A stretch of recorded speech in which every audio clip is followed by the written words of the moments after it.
వీడే.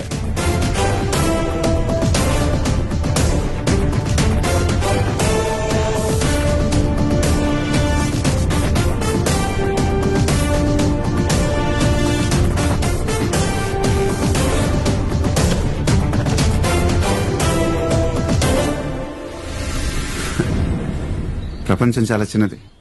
మొత్తం ఒక చోటే చేరాం. ఎలా ఉన్నారు? అయినా నాతో మాట్లాడాలంటే తనెందుకు తీసుకురావటం? ఓ మాట చెప్తే నేనే వచ్చాను కదా. నువ్వు బయలుదేర్చారు, నేను కాసేపు మాట్లాడి వచ్చేస్తాను. ఉండని, ఇక్కడ జరిగేదంతా చూడని. పైగా ఊళ్ళోకి వెళ్ళి చెప్పాలిగా. అయితే కాసేపు ఉండిచారు, ఇద్దరం కలిసి వెళ్ళిపోదాం. వచ్చి మాట్లాడి వెళ్లిపోవడానికి ఇది ఢిల్లీ అనుకున్నావరా? దేవరకోట. దేవరకోటలో మామిడి తోట. ఇక్కడికి రావడమే గాని వెళ్లడం ఉండదు. అదే ఊరినేదో దత్తత తీసుకుని డబ్బులు తగిలేసుకుంటున్నావుంటగా. పోనీ నీ పిచ్చితో ఏదో చేసుకుంటున్నావు. మా జోలికెందుకురా? ఊరిని దత్తత తీసుకోవటం అంటే జేబులో డబ్బులు తీసి రంగులు రోడ్లేసి వెళ్ళిపోతారనుకున్నారా? ఇక్కడ జరగాల్సిన మంచితో పాటు ఇక్కడ జరిగే చెడుని కూడా దత్తత తీసుకున్నా. వీడిని వాడిని వాడిని వాడిని వీళ్ళందరినీ, నిన్ను, నీ తమ్ముడిని, మొత్తాన్ని దత్తత తీసుకున్నాను. సో పొలాల్ని లాక్కొనివ్వనంటావు?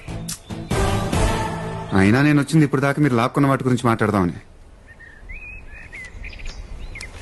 చీటీ రాసుకొచ్చా, 1-2 మర్చిపోతానని. జిల్లాలో 43 జెడ్పీ హైస్కూల్ మరమ్మతుల నిధులు మింగేశారు, ఇచ్చేయాలి. 72 జెడ్పీ రోడ్లు శాంక్షన్ అయితే అన్ని మింగేశారు, ఇచ్చేయాలి. 350 కోట్ల కరువు నిధులు పంపితే మొత్తం మింగేశారు, ఇచ్చేయాలి.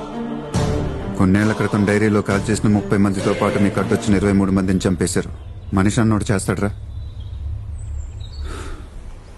వాళ్ళ కుటుంబాలు మొత్తం మీరే ఆదుకోవాలి. ఆఖరికి 11 ఊళ్ళ పొలాలకి నీళ్లు వెళ్లే వ్యవసాయం చెరువు కూడా మింగేశారు. చెరువుని మింగేయటం ఏంట్రా? మొత్తం చూసుకుని అన్ని ఇచ్చేయాలి. ఇయ్యకపోతే చంపేద్దాం అనుకుంటున్నా.